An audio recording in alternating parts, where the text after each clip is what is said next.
Everyone, आज है 19 of the June 2024 और जैसा कि आपको पता है कि हम डेली जो न्यूज एनालिसिस करते हैं उसी के बिहाफ पर हम कुछ क्वेश्चंस की भी प्रैक्टिस करते हैं जो कि हमारे फैक्चुअल क्वेश्चन होते हैं और फैक्चुअल एनालिसिस से उठाए गए होते हैं। तो आप लोगों को बड़ी हेल्प मिल जाती होगी जब आप एक बार एडिटोरियल एनालिसिस देख लेते हो और उसके बाद उसके क्वेश्चंस की प्रैक्टिस कर लेते हो। ठीक है, तो चलिए स्टार्ट करते हैं। आज का जो पहला क्वेश्चन है, what is the rank of the India in the environment performance index. तो अभी एनवायरमेंट परफॉर्मेंस इंडेक्स आया है जिसमें यह बताया गया है कि एनवायरमेंट के लिए कौन सा देश किस लेवल पर क्या काम कर रहा है। तो जो इंडिया है उसकी रैंक कौन सी है, तो याद रखना 176। Option number B is the right answer. India की रैंक कौन सी है, तो 176। आप मुझे कमेंट करके बताना व्हाट इज द, या कौन सी कंट्री सबसे लास्ट है, which country is at the last in the environment performance index, वो आप मुझे कमेंट करके बताओगे। Next, who has won the men single title in the Australian open badminton tournament. किसने जीता है, तो याद रखना ऑप्शन नंबर बी ली जी जिया। इसने क्या जीता है कि जो मेन सिंगल टाइटल है ऑस्ट्रेलियन ओपन का उसको जीता है।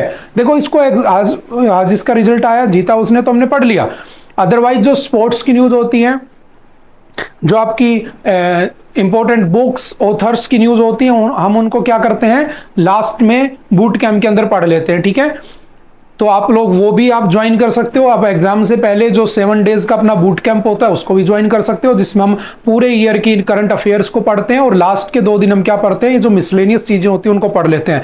क्योंकि आप अभी से पढ़ोगे तो भूल जाओगे, इतने इवेंट्स होते हैं, इतने अवार्ड्स होते हैं जो इंपॉर्टेंट होंगे जिसमें इंडिया का इन्वॉल्वमेंट होगा, हम वहां पे एक साथ पढ़ लेते हैं ताकि एग्जाम से 2-4 दिन पहले तुम्हारे दिमाग में बातें ताजा रहे और अगर तुम्हें एग्जाम में दिखे तो फ्रेश माइंड से तुम टिक कर सको उसको, यानी कि सही कर सको। ठीक है, तो यहां पर भी इसको याद रखना किसको मिला है, लीजिजिया।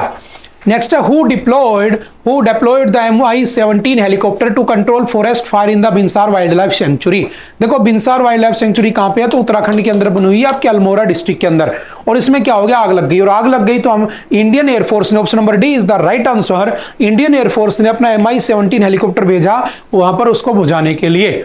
याद रखना MI-17 हेलीकॉप्टर किसका है, तो इंडियन एयरफोर्स का। इंडियन एयरफोर्स के पास फाइटर प्लेन होते हैं, इंडियन एयरफोर्स के पास हेलीकॉप्टर होते हैं। और आपको याद होगा कि जो हमारे फर्स्ट CDS थे, फर्स्ट CDS है ना, कौन थे हमारे, जो chief of defence staff Vipin Rawat, उन विपिन रावत की डेथ भी किसमें हुई थी, MI-17 हेलीकॉप्टर में हुई थी।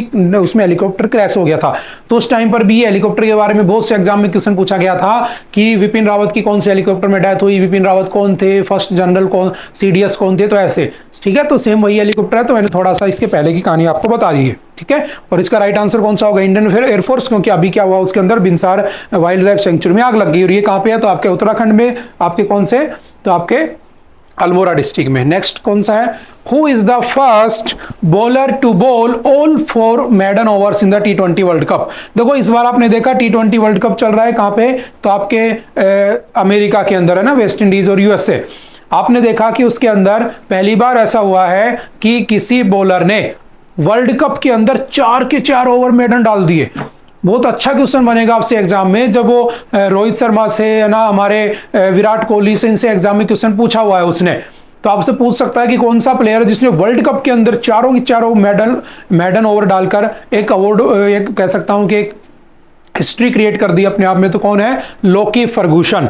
ठीक है, आप मुझे कमेंट करके बताना, इसको आपने IPL में देखा होगा कहीं ना कहीं, है ना, कि हम तुमसे 3 गुना लगाम लेंगे, है ना, कुछ उसी टाइप के एक्टर के जैसा लगता है। तो बताना मुझे किस टीम का है लोकी फर्गूसन। ठीक है, कौन सी टीम के प्लेयर हैं ये आप मुझे बताओगे। नेक्स्ट है who won the gold medal in the men's javelin through. अब देखो जेवलिन थ्रू जहां भी आए ना, आंख बंद करके एक आदमी का नाम लिख दिया करो, नीरज चोपड़ा। इंडिया की तरफ से तो ये बंदा ही है जो हर बार गोल्ड लेकर आता है, और मुझे लगता है कि जब तक ये रिटायर होगा तब तक ये इंडिया ने जितने गोल्ड मेडल जीते होंगे ना, सब गेमों में मिला के उतने ये जीत चुका होगा। क्योंकि हर तीसरे दिन जब भी कोई जेवलिन थ्रू का मैच होता है तो कोई 1-2 छोड़ता होगा, अदरवाइज ये गोल्ड मेडल ही लेकर आता है। और हमारे लिए बड़े प्राउड की बात है, हमारे हरियाणा के लिए, हमारे देश के लिए, हमारे भारत के लिए बहुत ही प्राउड की बात है। ठीक है, option number D is the right answer. Next, what is the theme for this years international day of yoga.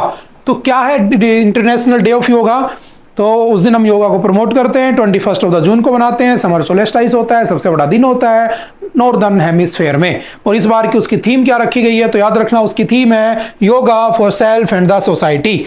Option number C is the right answer, yoga for the self and the society. Directly exam में पूछेगा, directly आप answer कर देना इसको। ठीक है, उसके बाद next, who is the first Indian to receive the prestigious Nelson Mandela life time achievement award from South Africa for his contribution to films. देखो जो नेल्सन मंडेला थे वो पहले क्या बने थे आपके अफ्रीका के, साउथ अफ्रीका के, तो कह सकता हूं कि ब्लैक प्रेसिडेंट बने थे, ठीक है। और उन्हीं उनके प्रेसिडेंट बनने के बाद ही 1997 के बाद ही महात्मा गांधी जी जिस रेलवे स्टेशन से निकाले गए थे, आपको पता होगा ना गांधी जी क्यों गए थे साउथ अफ्रीका, एक केस लड़ने दादा अब्दुल्ला का, और जो केस लड़ रहे थे उस गुजराती ट्रेडर का, तो ट्रेन में जा रहे होते डरबन से प्रिटोरिया, रास्ते में एक पड़ता है रेलवे स्टेशन जिसका नाम था पीटर मैरिजबर्ग, और जब वो पीटर मैरिजबर्ग पे पहुंचे तो पता चला कि वो फर्स्ट एसी में ट्रैवल कर रहे थे। अंग्रेजों ने देखा अरे एक काला आदमी, एक ब्लैक पीपल कैसे आ गया फर्स्ट एसी में, क्योंकि वहां पे रेसिज्म करते थे अंग्रेज। तो उन्होंने क्या किया, धक्के मार के निकाल दिया। वहां पर उन्होंने स्ट्रगल की, इंडियन ओपिनियन न्यूज़पेपर चलाया, बहुत सारे फिनिक्स आश्रम बनाए, जेल में गए बहुत बार, और उसके बाद धीरे धीरे वो भारत में आके भारत को आजाद करा के चले गए। लेकिन वहां पर नेल्सन मंडेला जो था वो उन्हीं के आदर्शों पर, उन्हीं के प्रिंसिपल्स पे चला और उसने इंडिया को इंडिपेंडेंस दिलाई। तो वही नेल्सन मंडेला, उसके नाम पर एक अवार्ड दिया जाता है। उसी नेल्सन मंडेला के नाम पर जो अवार्ड दिया गया वो इस बार कौन से इंडियंस को मिला है, कौन से इंडियन को, तो याद रखना उसका नाम कौन सा, विनोद घंटारा। और इनकी मूवी कौन सी है वो आप मुझे कमेंट करके बताओगे। अगर आपने इतनी बातें उनके बारे में सुनी है तो इतना सा आप मेरा काम करना कि इनकी जो मूवी है जिसके लिए इनको ये अवार्ड मिला है वो आप मुझे कमेंट करके बताओगे, ठीक है। क्या कॉन्ट्रीब्यूशन किया इन्होंने फिल्म्स में, वो सब। नेक्स्ट है, who has release the book titled a fly on the RBI wall. किसने लिखी है इस बुक को जिसका नाम है fly on the RBI wall? तो option number B, that is Kalpana Kilawala is the right answer. Alpana Kilawala, option number B. Next है, व्हाट इज द प्लेनेट 9? देखो हमारे पास 8 प्लेनेट है, ठीक है। अब आया है प्लेनेट 9 क्या है, तो ये हमारे सोलर सिस्टम से बाहर एक हाइपोथेटिकल प्लेनेट है, ठीक है। और आपसे पूछा गया है कि ये न्यूज में है तो ये है क्या, तो बेसिकली इसका आंसर मैंने बोल दिया, a hypothetical planet in the outer region of our solar system. और टोटल पूछे तो कितने हैं, 8, पहले 9 थे, याद रखना। पहले 9 प्लेनेट हुआ करते थे हमारे पास। जो लास्ट प्लेनेट था वो कौन सा था आपका, प्लूटो। लेकिन प्लूटो क्या करता था, जो काम उसको प्लेनेट को करना चाहिए वो नहीं करता था। होता क्या है, एक सन है, एक स्टार है, सन फिक्स, इसके चारों तरफ प्लेनेट घूमते हैं और ये प्लेनेट अपने फिक्स ऑर्बिट में घूमते रहते हैं फिक्स टाइम पर। जो प्लूटो था वो एक भी चक्कर पूरा नहीं कर पाया था अभी तक, जब से ढूंढा उसको, और वो उनको फॉलो नहीं कर रहा था जैसे वो प्लेनेट चलते हैं। तो कहा गया भाई ये प्लेनेट नहीं, उसको ड्वार्फ प्लेनेट कर दो। तो उसको क्या किया गया, अगस्त के महीने में 6 में इसको क्या कर दिया गया, प्लेनेट की लिस्ट से हटा दिया गया। और अब वो क्या है, ड्वार्फ प्लेनेट। तो अब 8 रह गए। अभी 9वां कौन सा है, तो ये एक हाइपोथेटिकल प्लेनेट बताया जा रहा है जो अभी ढूंढा गया है, न्यूज में बना हुआ है, ठीक है। Next, what is the main objective of the SDGs? ठीक है, सस्टेनेबल डेवलपमेंट गोल 7। ये उस दिन मैंने एक लिस्ट दिखाई थी आपको सस्टेनेबल डेवलपमेंट गोल की। तो जब भी कोई न्यूज बनती है तो डायरेक्ट लिंक कर देता है कि कौन सा गोल है। तो ये 7 में क्या लिखा है, तो 7 में लिखा है ensure access to affordable, reliable, sustainable and the modern energy for all. सभी के लिए अफोर्डेबल, रिलायबल, सस्टेनेबल और मॉडर्न एनर्जी अवेलेबल होनी चाहिए। उसके लिए हमें बहुत सारे काम करने पड़ेंगे। जैसे भारत सरकार ने क्या किया, इंडियन गवर्नमेंट ने तो मुफ्त बिजली योजना चलाई, जिसमें सोलर रूफटॉप लगाओ और तुम्हें क्या मिलेगी, मुफ्त बिजली मिलेगी उससे, ठीक है। तो ये सारी स्कीम्स उसी के अंडर आती हैं। नेक्स्ट कौन सा है, joint communique on a peace framework recently seen in the news in the context of which 2 countries. तो ये चीज मैं कल पढ़ा चुका हूं आपको, कल के द हिंदू में। रशिया एंड यूक्रेन दोनों के ऊपर क्या हुआ था, ज्वाइंट कम्युनिक या उसके अंदर कमेटी बैठती है, किसके लिए, पीस फ्रेमवर्क के लिए, जिसमें इंडिया नहीं जाता है। इंडिया ऑप्ट आउट कर लेता है, चाइना ऑफर रिजेक्ट कर देता है और उसको रशिया को बुलाते नहीं है लोग, ठीक है। उसके बाद next, where will the Malabar river festival be organised recently. देखो मालाबार और कोंकण 2 चीजें हैं। मैंने कहा कि ये आपका क्या है, इंडिया, ठीक है। यहां पर आपके क्या बना हुआ है, गुजरात। ये कौन सा है, महाराष्ट्र। यहां पे क्या है फिर, गोवा। फिर कौन सा आपका, कर्नाटक। फिर कौन सा है, केरल। तो देखो गुजरात से लेकर और गोवा तक का जो कोस्टल लाइन है, इस कोस्टल लाइन को हम क्या कहते हैं, तो इसको कहते हैं कोंकण। क्या कहते हैं, कोंकण कोस्टल लाइन या कोंकण कोस्ट। और इससे नीचे वाला जो है ना उसको क्या कहते हैं, गोवा टू केरला को क्या कहते हैं, तो मालाबार, ठीक है। ये हमने नाम लिख रखे हैं, ये इसको मालाबार कोस्ट कहते हैं, इसको कोंकण। तो अगर पूछ रहा है कि मालाबार रिवर फेस्टिवल कहां होगा, तो मालाबार किसको कहा, इन दोनों को। इन दोनों में भी राइट आंसर कौन सा हो गया, केरला। केरला का भी कौन सा, कोझिकोड। ठीक है, option number B is the right answer. अगर आपको मालाबार और कोंकण के बारे में पता होता तो आपके 2 ऑप्शन तो ऐसे ही एलिमिनेट हो जाने थे, 3 हो जाने थे यहां से तो, और ये आपका राइट आंसर हो जाता, क्योंकि ये केरल में सिटी है। तो ऐसे इसीलिए मैं कहता हूं ऑप्शन एलिमिनेशन आपको आना चाहिए। अगर आप पढ़ते हो और अगर आप हर चीज पढ़ते हो, ठीक है, जो इंपॉर्टेंट है सब पढ़ते हो, ठीक है, अभी तुम्हें उसका रिजल्ट नहीं दिख रहा होगा, लेकिन जब तुम एग्जाम में बैठोगे, कई बार ऐसा होता है कि कोई बाहर से पैसे आ जाता है जो नहीं पढ़ा हुआ होता है, तो आप उसके ऑप्शंस को एलिमिनेट कर सकते हो कि यार ये चीज मैंने वहां पढ़ी थी, ये चीज तो सर ने या हमने वहां पर पढ़ी थी, उस न्यूज से लिंक करती है, ये नहीं हो सकती।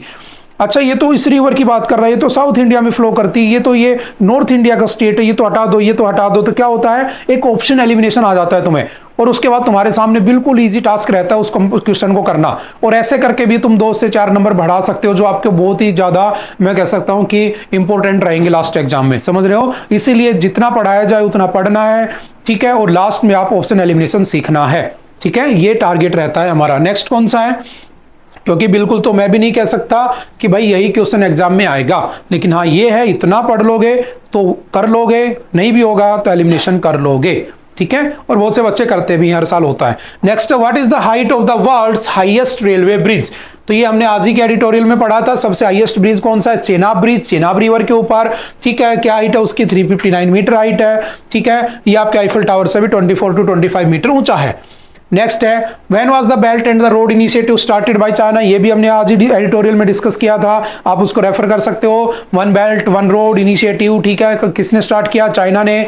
ठीक है, कब स्टार्ट किया, तो याद रखना 2013 में। ठीक है, और इससे पहले क्या होता था, सिल्क रोड होता था, उसकी कहानियां मैं समझा चुका हूं एडिटोरियल में, आप देख सकते हो। नेक्स्ट है, ग्लोबल जेंडर गैप रिपोर्ट कौन पब्लिश करता है, तो WEF, वर्ल्ड इकोनॉमिक फोरम, और इसमें भारत की रैंक कौन सी है, तो 129th रैंक है इंडिया की। ठीक है, 146 कंट्रीज के अंडर। ठीक है, पहले पे फिनलैंड है आपका, और लास्ट में आपका सूडान है। ठीक है, ये 2-4 बातें याद रखना। कौन लाता है, WEF कब बना था, 1971। इसका हेडक्वार्टर है डावोस, स्विट्जरलैंड में, और इसका जो चेयरमैन है, डायरेक्टर, वो आज के दिन कौन है, तो क्लाउस शवाब। ये क्या है, इसके हेड है आज के टाइम पर। ठीक है, 2-4 बातें याद रखना। नेक्स्ट है, when was the Kavach system introduced by the Indian railways to prevent the train accident.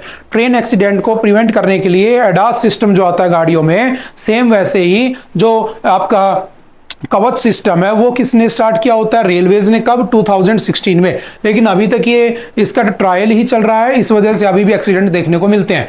और जब ये ट्रायल खत्म हो जाएगा, इसको कंप्लीटली लगा दिया जाएगा, तो एक्सीडेंट के चांसेस कम हो जाएंगे। ठीक है, मान लो लोको पायलट का ध्यान नहीं है, आगे कुछ आ गया और तो अपने आप ट्रेन क्या करेगी, ब्रेक लगा देगी, है ना, स्लो हो जाएगी, तो ऐसा कुछ होगा इसके अंदर। ठीक है, इसके अंदर वेव्स का यूज किया जाएगा, अल्ट्रासोनिक वेव्स, है ना, ऐसे यूज करके आगे से ऑब्जेक्ट को देख लिया जाएगा। ठीक है, क्योंकि स्पीड इतनी होती है कि आप पास वाले से तो कर ही नहीं सकते, तो आपको कुछ ना कुछ टेक्नोलॉजी का यूज करना पड़ेगा कि भाई 2 किलोमीटर आगे कोई खड़ा तो नहीं है। ठीक है, अगर 200 मीटर आगे खड़ा है तो ट्रेन में ब्रेक मारोगे तो 200 मीटर तक तो ट्रेन ही चली जाएगी। बात समझ में आ रही है ना। तो ये जो सिस्टम है कवच, ठीक है, कब आया था, 2016। बेसिक सी बात है, ध्यान रखना। Next, when was the national commission for women. तो कब बना था, न्यूज क्या थी, हमने एडिटोरियल में डिस्कस किया था कि सबसे ज्यादा क्राइम किसके अगेंस्ट मिले हैं इस बार, तो यूपी के अंदर मिले हैं वुमेन्स के अगेंस्ट। ठीक है, तो कब से कब बना था नेशनल कमीशन फॉर वुमेन, तो 1992। हेडक्वार्टर कहां पे है, तो न्यू दिल्ली, और इसका चेयरमैन कौन है, तो Rekha Sharma is the chairman. The first official census of the independent India was done. कब हुआ था ऑफिशियल, इंडिपेंडेंट इंडिया का पूछा है, तो इंडिया इंडिपेंडेंट कब हुआ था, 1947। ठीक है, इंडिया पहली बार सेंसस कब हुआ था ऑफिशियली, 1881, लॉर्ड रिपन के टाइम पर जो ऑफिशियल माना गया। 1872 अनऑफिशियल लॉर्ड मायो के टाइम पर। तो हर 10 साल में होता था, तो 1881, 91, 2001 ऐसे चला होगा। इंडिपेंडेंट हुए थे 1947, तो उसके बाद 1951 में क्या हुआ होगा, सेंसस हुआ होगा। तो option number A is the right answer. ठीक है, next, where is the HQ या headquarter of the global environment facility. ये भी आज ही हमने डिस्कस किया था, कहां पे है, तो वाशिंगटन DC में क्या है, उसका हेडक्वार्टर है, जो फंड रिलीज करती है किसके लिए, एनवायरनमेंट की प्रोटेक्शन के लिए। The census of India act was enacted या पास 3 का पास हुआ था सेंसस ऑफ इंडिया एक्ट, जिसको देखते हुए मतलब हमारे यहाँ पर सेंसस करवाया जाता है, तो कौन सा है act, 1948। Census of India act कब आया था, 1948। नेक्स्ट है, आई थिंक आज के लिए इतना ही था। आई होप कि आप लोगों को बातें समझ में आई होंगी। ठीक है, okay, bye bye, have a nice day, मिलते हैं दोबारा से, थैंक यू।